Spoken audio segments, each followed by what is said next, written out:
Hey everybody, welcome to the voice acting and anime panel. Thank you for coming. Hell yeah. So, I'll be your moderator for today. My name is Jacob Browning. I've been voice acting in anime for about 3 years, mostly with Funimation. And I've done shows like My First Girlfriend is a Gal, Cheer Boys, All Out, Junji Ito Collection, and more. But I'll go ahead and I'll have everybody introduce themselves, and then I'll kind of explain how this panel will work out. So, next to me I have...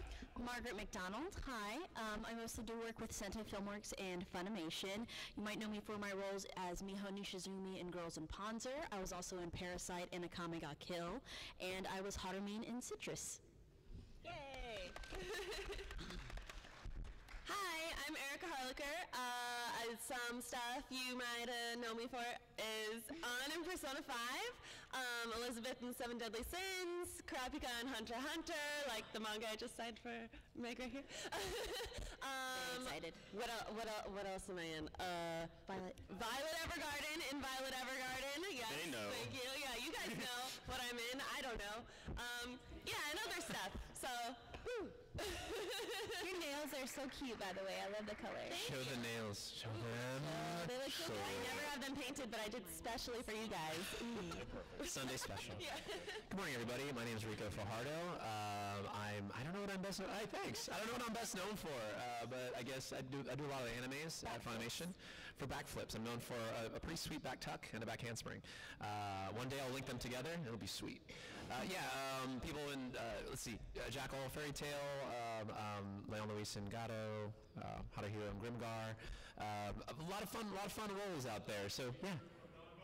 Oh yeah, I'm Mitsuda from Nombuka. Thank you. Nice, thank you. Wow, ain't it funky? Yeah, and yeah. Nice to meet you. You're in Nombuka. I love Nombuka. Hey everybody, my name is Tia Ballard. This is voice acting. I am a voice actor. I play 02 in Darling in the Franxx. I play, play Happy the Cat in Fairy Tail, Beast in Black Butler, Mizade and Rosario plus Vampire, etc., etc., etc. I've been in the industry since about 2000, Valentine's Day 2009. Ooh. It's been a minute. Valentine. All right, thank you everybody for joining us. And of course we have the most important person/people in the room is you guys. So again, thanks for coming. Thanks for getting up, guys. And so this panel, it's kind of going to be half discussion, half Q&A. So I'll open up Q&A a little bit. We'll have people line up and you can ask the questions you would like. But just to kind of show where we're going with this panel, it's best if we can do a group discussion. I mean, I know you got those dying questions for probably a specific person, like, oh man, I gotta ask Erika, I gotta ask her. And everyone kind of has their own Q&A, and those are the best times to do that. So if you can, it'd be great to kind of ask general questions that we all can answer and and you'll get a lot of more insight about what it is being a voice actor. We all have different experiences. And of course, we're just going to jump right into what our experiences have been as an actor in voice acting, not necessarily explaining like how we got into it. So my first question to the panel is, when you first started voice acting in anime, what were some of the big memorable moments or challenging moments, like right when you started as a newbie to the anime game? Was there a certain moment where you're like, whoa, this is way left field than I expected? For me, it was strange because I was going to school to become a stage actor. I knew I always wanted to be an entertainer since I was a kid, so when I got into college, I decided to pursue acting and directing. I didn't even, I was a fan of anime, but I never thought of it as something I could get into because I knew it was so competitive and so very hard to get that first step in. And my teacher at the school I was working at actually was a person who was in it. Mm-hmm. And one of our midterms was a professional audition. So basically he graded us on how we handled ourselves during the audition, how we behaved, and in return the studio was allowed to call whoever they wanted, if they wanted any of us, and I got a call back. So when I first got in, I was very nervous because I approached it very stage, and I was projecting in the booth, and they were like, no, wait, hold. Like, you're doing great, but, and then so doing the switch was, and learning to bring things down, and I knew anime style voiceover because it's really different from like any other type of like. It's not really different, but it's different enough from other types of acting that I was surprised at how much I had to pull back in regards to certain styles. Do you remember like a certain scene or character you were recording for early on that just was like the new experience for you? Okay, so when I was Haruka and Little Busters, that was one of the most challenging scenes. So that was one of the challenging scenes because it was the first time I ever had to really be emotional in the booth, and that was one of those ones where, like, you know, I felt like I needed to project, and they were able to adjust things so I could. But I feel like that one was very intense for me, and like after that, like, because it was a big crying scene and stuff. And so after I left the booth, like, you know, I got into my car and like I cried because acting, and I was like, oh God, like, but I was crying because it was like an overload of trying to get those emotions out, and then at the end of the scene you have to switch to something else. So if you don't get all of it out, sometimes it like kind of like hides in your backpack until you're like not doing anything, and you're like, oh man. And then half the time when I was starting, I was like, I don't know what I'm doing. I'm a fraud. Yeah. You know, I feel like a lot of actors feel like that sometimes though. Yeah. That goes into my story. The first time I heard myself in an anime was like a crazy moment. So I started right after I had done an internship at Bang Zoom Entertainment, and then I was hired into the production department for like a year. So I kind of started going into the booth while I was still working there. And the first thing I heard myself on was a show called K-On! Do you guys know K-On!? Yeah. And I played like just little background characters, you know, like one-liner students. And there was one day where they usually put me at reception because I was like friendly, and I'd be like, hello, welcome to Bang Zoom. But I didn't want to do that one day. So I asked if I could shred papers instead, because then they'd let you go into, you know, the soundproof booth and just like shred papers for a while. So I was like, cool. So I went in there, and one of the engineers was mixing K-On! And the way that the booths work is there's a room that the actors go in that's like soundproof, and then there's a window, and then the engineer and the director are on the other side of the window. So he was mixing on the other side of the window, but the TV and like the booth part was on. I don't know if he knew that, but I decided not to tell him because then I could watch K-On! While I was shredding papers, so like whatever. And I really liked the show, so I was like, cool, this is great. And then so he was mixing and I was shredding, and then all of a sudden I heard myself as like a random student just being like, oh, I don't know, I didn't do homework or something like that, I don't know. And I had like a crisis because I felt like I just sounded like a person and everyone else sounded like they belonged in this anime, and I was like, oh my God, I'm so out of place, everyone's gonna hate this, it was terrible. But then obviously, no, everyone just sounds like themselves. Yeah. It was just jarring the first time I heard it. So yeah, I had a scary moment while I was shredding papers for like 10 minutes, and he like replayed the line over and over again because he was like fitting it into place and like mixing it in, so I had to hear it like multiple times in a row, and I was like, oh God, please stop, please stop. But yeah, it was fine, so that was fun. In the middle of, in the beginning of grad school, so I came out to SMU in 2009 to study acting at SMU and get my master's, and that's when I started working at Funimation. I didn't get to do WALA or anything first, if that stands for With All Actors. WALA, that's a bunch of, you know, people making sound together. Wait, does it really That's what WALA stands for, With All Actors. No, I didn't know that. Oh.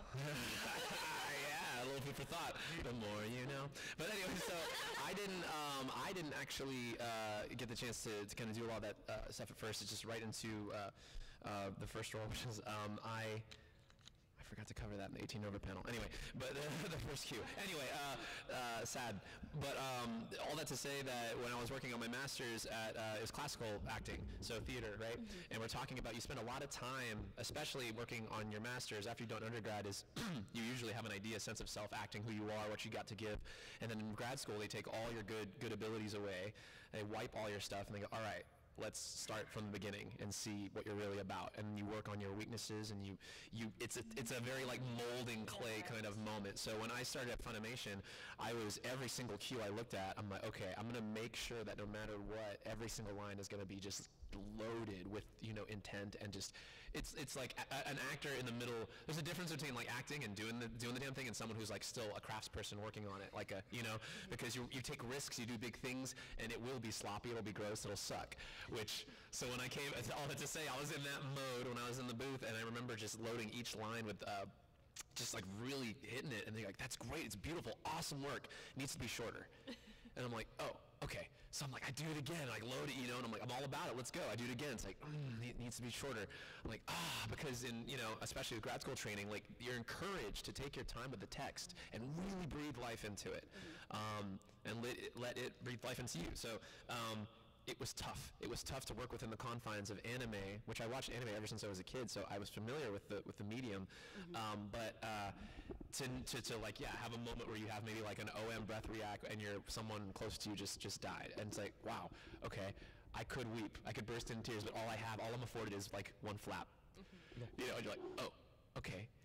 You know, and it's your job as an actor, you gotta get in there, you gotta load that one little sound with like the relationship of however many years, and the love that is so deep. And so that was my difficulty, was essentially matching flaps. Yeah. And yeah, nowadays I talk very quickly, so I always get the notes like, it needs to be longer.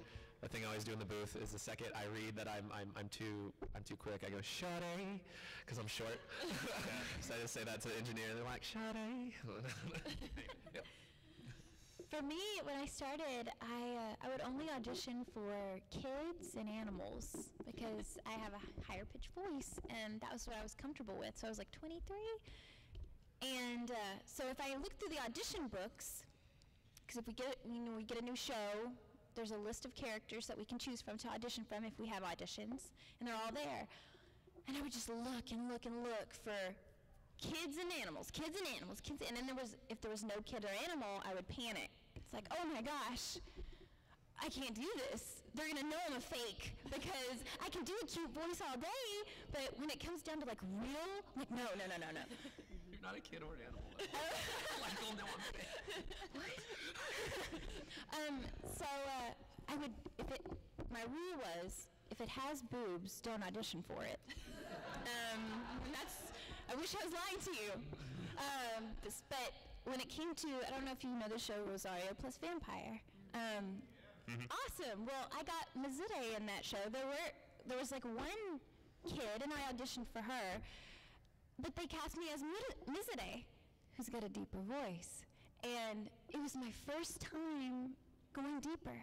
And I thought, they're dumb. Like, what are they doing casting me in this role? What? They're crazy. And so I had to go in, and it was the same time I was cast as Happy. So I'd spend 4 hours a day on Happy and go 4 hours a day on Mazide. So it was a really cool switch. But I thought, I was like, this is the moment. This is the moment that they're going to find out I'm a fake, and they're going to kick me out, and people are going to hate this. And it actually gave me the confidence to, you know, in my voice, and kind of opened up the door. Like, I'm more than just people without boobs. I can be anything. But that, for me, that was a huge, terrifying moment, getting that role. Thank you for sharing. I know my personal experience was my very first session, and I was working with Joel McDonald for One Piece. And this was them basically trying me out, seeing what I was made of, and it was a Wallace session, like Ricco explained earlier, and I'm there with guys who have done it before, and they're older than me too, so that made them look more seasoned. And so, you know, they were 30 and 40, and I was 27, and we were doing, it was like episode 300 something. Luffy and his gang, they're running from like the prison, and there's like these manticores chasing them. And they were like, all right, you're going to be manticores. And I'm like, oh wow, I'm an animal. Like, I don't even get to say words. So I'm like, okay, that's interesting. So like, all right, I'm going to be a manticore, which is a mythological beast. That sounds interesting. They're basically, in the anime, they're lions, just a face of like a old Japanese man, and just like okay, so it's basically, yeah, you're just gonna make like animal sounds, you know, so it's a lot of barking, growling, and roaring, and I'm like, okay, and he's like, and Joel made sure to point out, I was like, hey, if you're yelling in an anime, you're yelling in real life. That's how we record it. We want to hear what you're supposed to sound like. So I'm like, okay, so I'm a giant manticore. So everyone else in the booth, these seasoned guys, you know, they're looking at their phone or like they're casually holding their water and just going, it's like, yeah, like I'm doing it. And then here I am, I'm trying to, you know, impress everybody. So I'm just, just like really into it. And like, I record like 3 takes like that, and I'm like giving it all I can. And then Joey finally stops and says, okay, that's good. I'm gonna need everyone to take it up to Jacob's level. And Jacob, you need to bring it down a level. So I'm just like, oh crap. So like, I had no idea, like I didn't know how to like balance with other people. I was used to recording in a closet by myself for online projects, and like here I am with these other professionals. I'm like, I don't know. Thanks, Joel. All right, so I'll ask another question. This is kind of a quick, we'll do a quick round here, and it's something we kind of touched on, but what's something challenging in the industry for you personally? And I'll give you an example. My personal challenge is, it's actually my voice. So anime has, at least to me, when in my perception, it has kind of a cliche in the voice department, where you know what a stereotypical anime hero sounds like, and the girls, like a lot of females are very much higher pitch, unless there's a certain twist, like, oh, this the seductive one, so she's probably lower. But like usually, you know, they're very like high pitched. And you know, you deal with high school groups, and they sound very soft and very high. Well, like, that's not real life. Like, I sounded like this in high school, so why can't I like voice people like that in anime? And they're like, no, you know, you're in high school, you should be a little younger, you'll voice it up. And I'm like, oh, okay. And then, you know, and then like my voice is too hard. Like, people would tell me that. They were like, man, you're hitting every consonant, and you need to relax. Because, like, you know, I'd just be like, yeah, you know, I want to go to lunch today. They'd be like, yeah, I want to go to lunch today. And it's just like, geez, Jacob, like, you're grating my ear for some reason. Your voice is very hard. So I'd be like, oh, yeah. So, like, my big struggle personally was like, oh, I need to soften up for, like, certain people. Like, if there's a good-natured boy, you know, just be like, oh, I want to go to lunch today. Just softening it up, like, meant a whole world of difference. And it kind of followed more into this anime trope where, you know, I was just used to me, because, you know, I lived my life, and I was just used to my experiences, and that's how I talk. So that was my personal struggle for a while. Yeah. I felt, because the Foleys in anime are very different from Foleys, like, in other mediums, I felt like that was one of the things that it took me not a while to get a hang of, because Andrew Love came to me, and he was like, all right, do you want to know how I learned to do Foleys? And he goes, I was like, what is the secret? And he goes, I swung a broom around in my backyard. And I was like, oh, because for fighting efforts. Because, like, those were the things that I was like, I haven't really been in a fight. So I'm like, so I didn't really, like, know how, like, because I knew how to be, like, way over dramatic with it, but, like, in anime it's very honed to, like, specific sounds, like, especially, like, when you're taking a bite of something. Like, that's something that, like, they're like, oh, they have an eating open mouth noise, and I'm like, I don't even know. I don't make noises when I eat, so I don't. It was one of those situations where I was like, what do I do? Like, okay, so what is this? Sorry, making sure. No, it's that first initial bite. Yeah, like that one. And I'm like, so I never know, like, oh, like, okay, so how?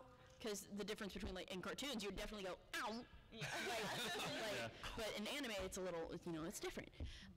So I feel like Foleys were a big thing for me, because I was very concerned about them. And when I first started, I was like, oh no, do these just sound like weird noises? Like, I was very concerned about that. And I think, it was Foleys were weird. And then, like, I think one of the things that I've had, like, a struggle within the industry is the idea that, like, whatever, like, there's not any, like, real security in voice acting. Like, Sure. right, so it's one of those, like, I get anxious about that sometimes, but then I'm like, hey, I have other things that I do, like, you know, I don't just do anime, so, you know, it's okay if for any reason they don't call back. Because I have other things, like, I have other, like, I do theater, I do, like, you know, I'm working on commercials and stuff, so, like, it's not something that, like, but there's a lot of anxiety in anime, because, you know, like, recently what happened to me was one of the directors that I was working with got a full-time job as something else, and I was like, like, you know, they can't cast me, like, you know, so I freaked out, and I, like, had a little panic attack, and then I had to, like, come back to myself and be like, hey, this isn't the only thing I do, it's okay. Because in acting, like, you know, rejection is so huge. Right. So, and that's something that you really have to come to terms with, and like it affects you elsewhere too, because like I feel like I take rejection even worse in like my personal life because I face so much all the time, and I'm just like, oh yes, I've gotten rejected like 100 times today. So, and then when somebody's all like, I'm like, hey, do you want to go to lunch? Ah, no, I can't. I'm like, no. So I think balancing personal and business is very difficult for me in general. Right. Yeah. You and I have like the same mind. She was calling them Foleys, I call them reacts. Yeah, reacts are hard. Though mostly for me, it's when they're closed mouth reacts, because I don't do those in real life. Like when a character laughs with their mouth closed, it's really hard for me to make that sound normal. And like, it's like super annoying. Karate and Hunter x Hunter does it all the time, and I'm always like, stop, just open your mouth, just smile like a regular person, please. Stop being shy. I know, well, yeah, he's like a shy 17-year-old boy, so he's like not gonna, do a ha ha ha. Like, oh, so those drive me crazy. My answer is pretty short, but that's the end. Nice, I nice. hate it. I would just say, being too precious with the work, there are times where, especially with simulcast, simuldub shows, you only get a couple swings at the line because you're moving so fast in the dubbing process, which, especially as an actor, you want to give it all, right? You want to knock it out of the park. But it can be one of those beautiful moments where you're like, wow, this means a lot here. I hope I give it everything, and you act the hell out of that scene. And the director's like, cool, it's good. And you watch the playback, and it's, as actor, you watch it, you're like, it's good, it's nice. It's not real nice. And like, so I'm sitting there, and when you feel like you've left something on the table, that to me was maddening.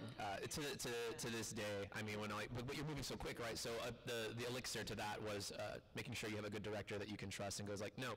Like Joel, for instance, was always working on Chaos Child. There's so many like moments where there's these kind of heavy freak out moments. I'm like, God, I could have lit it up, dude. Can you give me another swing? He's like, you want to take another one? Yeah, good. And so I go in and take another swing, and it's a little similar. Maybe the difference is this big, but as far as I'm concerned, as an actor, like our job is to do the detail work. It's a tiny, make that little shrub. We're doing the detail work, and the director's like, all right, Tia's gonna make that tree, Rico's gonna do that shrub, Jacob will, make the cloud, little fluffy cloud. Yeah. Bob Rossett. Yeah, Bob Rossett. But we can, as actors, I think sometimes you can agonize, over the details. I mean, that's our job, but we also have to have the director that goes, no, you're good. That's a good cloud, Jacob. You're solid. It's a good cloud. You're like, but it could be bigger. Yeah. It could be fluff. It could have more fluff. I swear. Okay, and so again, that was my struggle. For me, it's the work-life balance. Figuring out, because I feel like, gosh, we're all like, I don't know, you have goals, or you're like, one day I'll make it, and then I'll relax. And then life will start, right? And it's like remembering life's happening right now. Take a break, be present, have goals, but also be present and enjoy where you are. Thanks for my foods. Secret foods. Also, yes, please do. Closed mouth for me. But also, yelling is really hard for me. There was a time in the booth where I had a vocal injury. I had a vocal hemorrhage. Everybody up here was like, because they know. So what happened was I was doing an audition, and it doesn't matter what I was doing, I hurt myself. And when you like go to a concert or something, or you talk a lot, and you wake up and you have a sore throat, and you're like, oh, I need to take it easy for a few days. Well, my few days, it didn't go away. It was that lingering pain. And I had just got cast in Devil is a Part-Timer as Chiho. And she was very high-pitched and very loud. And throughout that show, that's a labor of love, because I was in pain the entire show. Because I knew I needed to stop and take a break, but I didn't want to give up my role. So after the show was over, I went to the doctor. And when you go to the vocal doctor, they'll put You get scoped. You get they numb you up, they put it down your nose. They put a camera down your nose and look at your vocal cords. And mine were all gross and bloody, and I was hemorrhaging. So I had to go on 6 weeks of vocal rest. So no work for 6 weeks, no talking. Like I couldn't whisper and I couldn't get too loud. I had to just be normal, just no inflection for 6 weeks. I thought I was going nuts. It was crazy. So That's scary. It was very scary. It's really scary. It was. Did you have, because I had a hemorrhagic polyp, but I got mine cut off. I didn't rest. I hate all of this I didn't conversation. have a polyp. Okay, anyway. It's the same thing Adele had. We're like the same person. That was We are the same person. We are. I tweeted at her. She didn't tweet back. So have any of y'all ever my gotten surgery today, Adele. insurance for your vocal cords? Oh yeah, Actors Equity Insurance covered it 100%. I didn't pay $1 for that surgery. Okay. Wow. Actors Equity, good stage actor, friends. Make sure you do the theater and you join the union. All right, that takes us like pretty much 11:30. So I'll open the second half to questions. If you guys just want to like form a line, I think that would be easier because we're just gonna do this like kind of rapid fire if possible. That is so scary. Jacob, right? Yes. Yeah. What's up? I need a voice actor. No. I think they got that yesterday. Yeah. Except for Margaret. So you did mostly work at Sentai. Yes. I don't know if you like did roles before Citrus at Funimation, but what was the process to you getting casted as Harley? So in regards to that, I had been up to Funimation for a couple of their big cattle calls, and a lot of people that I had talked to were all like, oh yeah, they don't cast anybody from those, you know, and I felt like it's very demeaning, and I know some people who had been like, oh, I don't want to get mixed in with the slush, and I think that's like a really, you know, negative thing to say in general, but I think it's very important to like continue to like audition and stuff, but that was my main thing. I had gone in with the cattle calls, and I had like, you know, kind of met some of the people there, and then when I ran into them at conventions, they were like, oh, I remember you coming in, because you try to leave an impression, but not a bad one. Like, that's not what you want to leave. Like, the idea of like any kind of attention is good attention, that's not true. So, I felt like, you know, with doing my work and going to those cattle calls, it was a big thing. And then I finally got called for a specific audition, because I had been called for like the cattle calls, so they have like a number of different characters from different shows, but they didn't have like, you know, like she was like, the director was like, okay, I definitely want to hear you in this role, and then I need you to audition like, you know, a couple others that you really like. So when I auditioned, you know, I was really excited. I knew she wanted me to read for a couple roles, and then it was basically just, you know, put it in their hands. And it's always very scary because the person who was casting was somebody like I knew pretty well.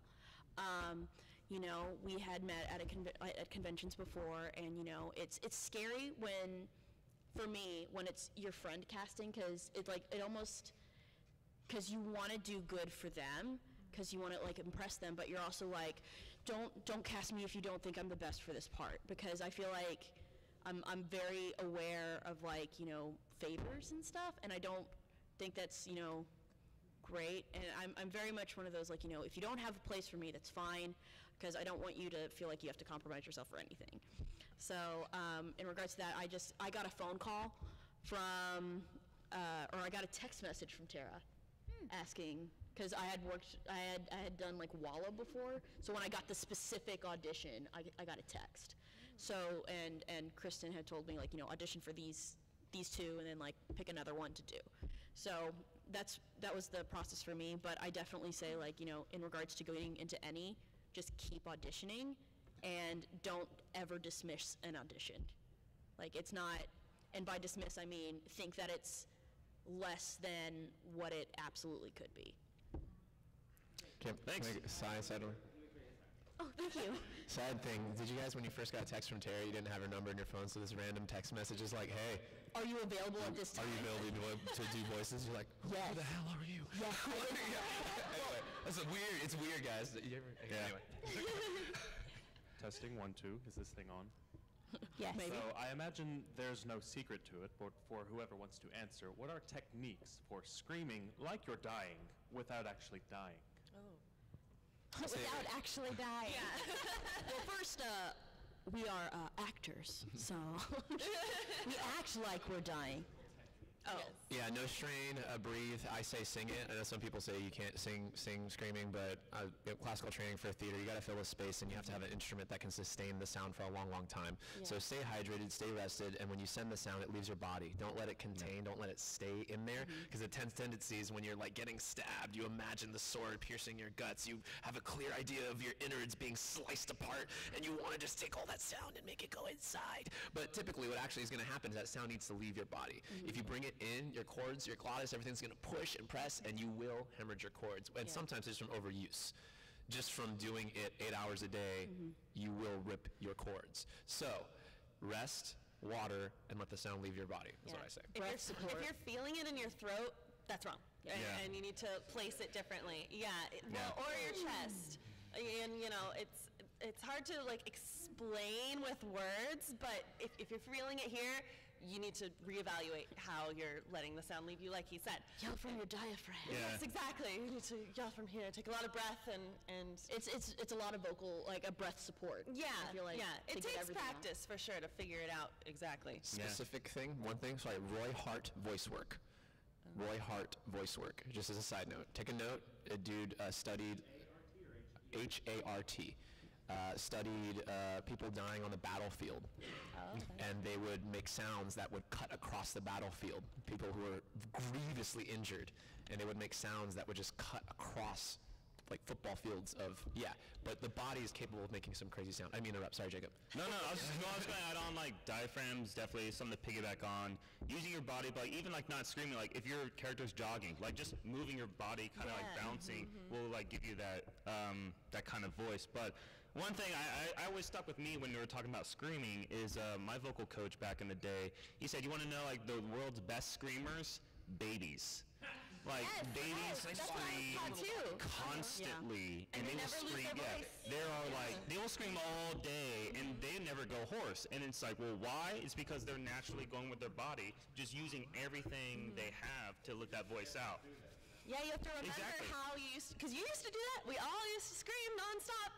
So it's the same thing with voice acting. You're like, oh, I need to do everything just with my voice, and it's just like, no, you need to act is what you need to do. So we get caught in our heads where it's just like, I need to show it all through here, and that's wrong. Technically, like you said at the top of your head, resonate. Baby's got that like again. Like that can fill, you know, you hear it in the airport, you're like, golly, that's like 3 terminals down. Please don't sit next to me. But resonate. Your bones literally are vibrating. Literally are vibrating to make that sound. I feel like Just to add on to that, because I know we got to get moving on, but I just want to add on that everything like that you do, especially something with power, it starts from how you're standing. You stand, you brace, not together, shoulder width apart, brace, pull from the ground. So ground yourself and pull the energy from the earth, airbender. There you go. All through your body. Because if you hang it right here, you're not going to have power. And you're going to keep trying and trying, because that's where I screwed up. Was I was so scared to strain that I held back. But that's how you're going to get injured. So learn how to use your body. Learn, if you want to use your vocal cords, learn how they work. Learn how your muscles work together, how to use your chest, how to brace yourself to get the most power out of you, to give you less strain. Also, some advice I got from Sunny Straight, who Dragon Ball Krillin, right? Yeah. Krillin? Yeah.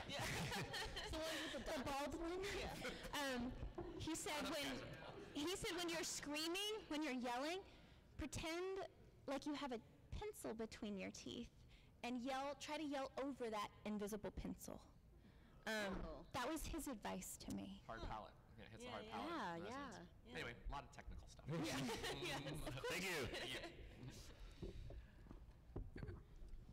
My question for the panel is, was there ever a line or scene that you worked on, then you watch it later and said, I would rather have done it this way or that Always. way? Oh yeah. like every single thing ever. Every once in a while, I'll be like, I did that one right. Right. I feel like I have to wait a little bit before I watch anything, because I'm going to be too judgmental if it comes out, because like I have to wait like a period of like, it has to be out for like 6 months before I can like actually watch it, because then I have to acknowledge, oh, it's already out there, there's nothing I can do about it. But yeah, no, I have to wait before I like really watch something. I think it's rare to ever experience the inverse, to be like, oh yeah, I really nailed that. Yeah, it's like 1 in like 1,000. I'm like, oh, wow, did I do that? That's I'm more That makes likely me to say happy. that about a Foley, though, and be like, oh, I nailed that Foley. I really got it. It's really common to have an actor who's insecure. Yeah. The ones who are boasting about themselves are probably the most insecure. Yeah. But I mean, I think we all have that experience where we're like, oh, we could have done better. But I have one line in particular that always creeps up in the back of my head where I'm just like, get out of here, demon doll. But I think it was just one of those like circumstances and mishaps. So simulcast, we're doing everything fast. So I remember I was working on Cheer Boys as Takia, and I had this line where it was kind of a sad line where like my brother like didn't need me anymore, and I was used to being his big bro. So the line was something very similar to be like, oh man, like I just want to be there for my brother, you know, it tears me up inside, you know, just something like I'm not crying about it, but just like this kind of somber, like I need to let him go kind of thing. And the one line the director Aaron Dismuke, he was just like, can you hit that line like just a little more sad? And I was like, it was the first part of the line, so I was like, oh, I need to let my brother go. And then he was like, cut, but like I was still doing the rest of the line. I was like, it just tears me up inside. I was just kind of like, what happened? Apparently that's the take they used. They used that whole sentence. So I'm like, I watched that scene, I'm just like, like maybe it's just me, but like I know what happened when I was recording it. I was like, So that's like one that haunts me, but like there's always those lines where like I could have done something else, who knows? Right. There's one where I said my own character's name wrong. Yeah. Did in, and like I know that we did other takes where I said it right, because I remember I was in Atelier Aisha as Aisha. Thank you. And her last name is Altugal, but my brain kept skipping the L, so I kept being like Atugal. But then they would correct me and be like, no, it's Altugal. And one time that I said Atugal, they kept in. And I remember like this was like early on in my career when I did this role, and at one point somebody like found it and then like put it on YouTube and then was like, you said your name wrong. And I was like, I said it right actually, but then they just didn't take that one. Thank you, Tim. So, yeah. Thank you, Tim. Just OM reacts are tricky. Just a little like, you know, and like when it's done wrong, I'll tell you, like my ear just goes. And one, I think it was like Fuka or something. Aaron's like strumming his pain with his fingers and telling me how sad he is about life, and I'm like listening to him, and I'm listening. I'm like, oh man, this scene's so good, and I don't know what I was thinking in the booth, but as an OM, like thoughtful sort of, like, you know, listening to your friend, right, empty their heart to you, and I must have been thinking about lunch. Like I could hear me go, I was like, that's interesting. That's the way you feel about life. And I just like was like, nice story, bro. I did it wrong, but they kept it. I was like, oh, ball. There's a show where I played the lead girl, and in the booth, I was working with a new studio, so I was not as quick to like get funny. I'm just like, I effed it up. Can we do it again? Except I said freaked it up. I don't say the F word, right? Anyway, but this other studio that I was new to, I said the line, and the line was thank you. And to my ear, I didn't hear the T. It was like, thank you. And I was like, they didn't catch it though. Nah, T's probably there. And it came out on DVD, and I was at a con, and we were like doing this big thing. It was like, this is a premiere. And there, giant screen, it was like, thank you. I was like, I did say thank you. Oh man. But then in the episode, because you don't watch it as an actor, they pulled that line several times because the main man character remembers her saying that. Oh no. So many times it had an echo. So like, thank you. Thank you. And then they put a reverb on it. Thank you. Yes. No. That was the hero line. Oh my gosh. I'll never. And then after the panel, it's like, you guys, did you hear me say thank you? And the other actors were like, no, the T was there. It was there. It was just really faint. It wasn't there. I know it wasn't. All right, thank you. Thank you. Thank you. Thank you. We got like eight-ish minutes. We'll try to get the last 4 in 15 minutes. Okay. Good morning. Good morning. My name is Noah from the Dub Talk podcast. Hi, Noah. Hi. And one of the things we like to discuss is we cover anime releases from both Texas and LA releases. Because if you guys had a chance to talk and maybe figure this out, is there a difference in the philosophy of adapting anime from Japanese to English between Texas and Los Angeles? We have not discussed this, so we didn't I'm follow up on it. unclear. I really think You guys are all Texas, and then I'm LA. Yeah, I think it's all pretty much the same in regards. It's just I think the recording styles are different, but in regards to adaptation for a Western audience, I think we all kind of have the same views on that. Yeah. A lot of it is director based too. Right. The director has the power to take a show, and I want to be very true to translation, or I want to interpret things a little bit differently for this. But we all have the same goal, which is to produce a wonderful show that we hope you enjoy. But we all just go about it differently. Right. Yeah. And one of the directors I work with a lot now is Chris Kaysen, who started here. So, and it hasn't been any different working with him than with anybody else, so I assume it's the same. I think it's director based more than anything. Yeah, definitely. Yeah. Thank you. Thanks, Noah. Yeah, thanks for that. Woo! You gonna move your chair back? Yeah. Oh, yeah. Sure, yeah. Hello. Hi. Hello. Shoot, my brain. You look so cute. I know, I love your outfit. There was a question. I was gonna ask, so you know acting is just a lifelong process, so I was gonna ask what tools do you learn or use to keep learning your craft and keep honing your craft? Is it just all experience with each new experience you learn something better, or are there actually like classes and things you look into to keep honing your craft? Yeah, there's a lot of workshops that you can attend. There's a lot of your peers you can learn from. I mean, even like talking to them or just watching them. Every director you work with is going to bring something new. But something just to tie it in with the anime, something that I love doing is improv. Yes. And So important. that anime has greatly used that skill and has kind of honed me in that way. So, because when you're doing Wallet, you're making up lines. They don't write that script down. It's just your background audience. You need to, you're at the mall. I'm shopping for shoes. I'm going to talk about shoes, And also, you might get thrown a character just like with bit parts. You're like, all right, you're this Marine, go, and you got to look at that Marine and be like, I think he sounds kind of gruff, so I got a voice for that. And then like, all right, well now you're doing the high school kid. And you're like, I got the voice for that, and I know what to say. So I think improv has been a big thing I've learned with anime specifically. Yeah, it's something I've started doing in the past year, which I feel like has been really helpful, is if I just am living life and then I have a really strong emotion, sometimes I'll stop and be like, okay, remember how this feels right now. And then sometimes I even take notes on my phone and I'm like, all right, I'm feeling really like this, and I'm really angry, and this is how it makes me feel on the inside, and That's so Meisner. yeah, I know. And then I feel like that's really helped me, because then I can kind of go back to that moment if I'm playing a character that gets really, really angry, and I'm like, I've been really angry within the past year, and it felt like this. So yeah, that's just, life experience.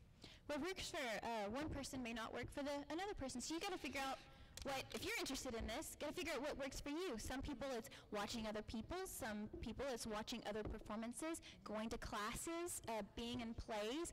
Before I was a voice actor, improv is oh my gosh, it's terrifying to me. And he's great at it, but it's terrifying to me. But I used to role play with my best friend on the phone as characters, which is improv, right? Yeah. So just even role-playing with your friends can give you experience acting. So you do what's comfortable to you, and then you'll find your way. But there's so many different ways. There's not a correct one. Right. Everything shifts and changes also. Everyone's got their own routine. I like to just noodle around on the piano in the morning. I like to, my keyboard, I'll play guitar. I'll just play a song I've played before, get my scales, take care of your body because that's your instrument. You know what I mean? You got to do the things that, and of course I've been through school, so I'm at a different point. You know what I mean? When I was younger, I'm like, I need to learn how to do this thing, so I need to take classes. And I'm like, well, I don't really feel like I need to take classes now. I know how to take care of what I need to do, and I know how I want to level up. But if you don't know how to do that, it's just step by step. What do I want to do?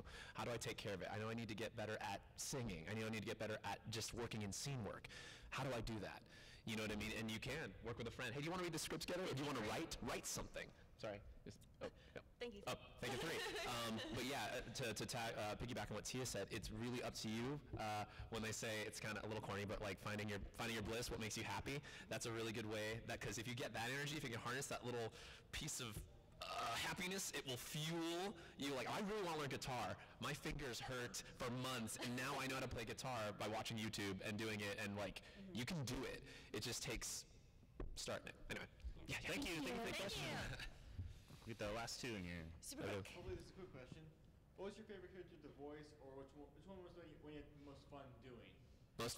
Most fun character. My most fun character was Keigo from My First Girlfriend as a Gal. I personally love comedies, and edgy, I think, are a lot of fun. Yes. I really love them. So playing a little pervert who gets to act all exaggerated and rap and play up in war costumes. If you guys ever seen the show, I had a lot of fun with that. I really liked Rika Takanashi because she is a huge nerd, but she uses that as a defense mechanism. So she has this weird like flip of like, oh yes, I'm the dark, I'm the eye of the wicked lord, and then like she gets hit on the head. She's like, oh no, stop, please. One of my current most favorites is Haley Ann in Yokai Watch. Yeah, because she's so funny. She like is obsessed with aliens, and then Yokai Watch is about like, oh, yokai exist and it's so cool, and the main character Nate is like, that's amazing, and then Haley Ann comes in as like the other protagonist, and she's like, if they're not aliens, I don't care, and it's like really fun. Tie between Mitsuru, wow, because it's just crazy, and Aaron and I would just mess around and make up lines, and really great. And then actually Yuri from Chain Chronicle, because I got to do like the dark version. I got like Shadow Yuri versus regular Yuri. I had a scene with myself. I was literally playing with myself. It was really good. And Tia was my Navi. She was my little Listen. hey. I'm like, you know. yeah, it was so sweet. Yeah. Miss Becky from Nomen, she is wild and fun, and I'm like kind of like Jacob. I love Looney Tune crazy characters, so she's a blast. Yeah. Thank you for your question. Thank you. Last one, super fast. Save the best for last. So you mentioned simulcast earlier. Do y'all ever have like not enough time to study like a specific character or line, and then you go back and you're like, oh my god, that character was completely different. I've seen it, it just completely. But then you just like, I put my take on it and it's good. Yeah, absolutely. You don't have time, and sometimes you don't have the Funimation or whoever, whatever, a studio won't have the property, won't have the stuff yet. So like, all right, well, here we go. This is what we know about the show, because the thing is literally the ink is drying as we're voicing it. Yeah. Yeah, if it's a simuldub, like you'll maybe have access to the first 2 episodes, and then that's all the information you have. So if it's a show that has like a big twist at the end, you won't know until you get to the end. We're all on this together. It depends on if it has source material. Yeah. Right. Yeah. And I think another big thing is you never know what you're working on. At least I don't. Like I'll just be like, hey, come in at noon and you're gonna work, and I'm like, okay. And then like directors are just pulling me in, like, hey, do this and this show. And there's been times, actually, I think every time I got cast in the show, they never told me who I was playing. They didn't even tell me I was cast. They were just like, all right, you're playing this guy, named role, there you go. And I was just like, oh, okay, I know nothing about him. Who is he? Doing simuldubs will get you really quick about learning your acting chops, pulling things. We don't get any time to study characters, really, for the most part. That's why you have to rely so heavily on your director, who should know more about the show than you do, so we'll inform your performance. But we always do the best we can. Yeah. Gotta get the animes out. Gotta make those Thank you for your animes. question. Thank you. Thank you for the panel, everybody. Thank you.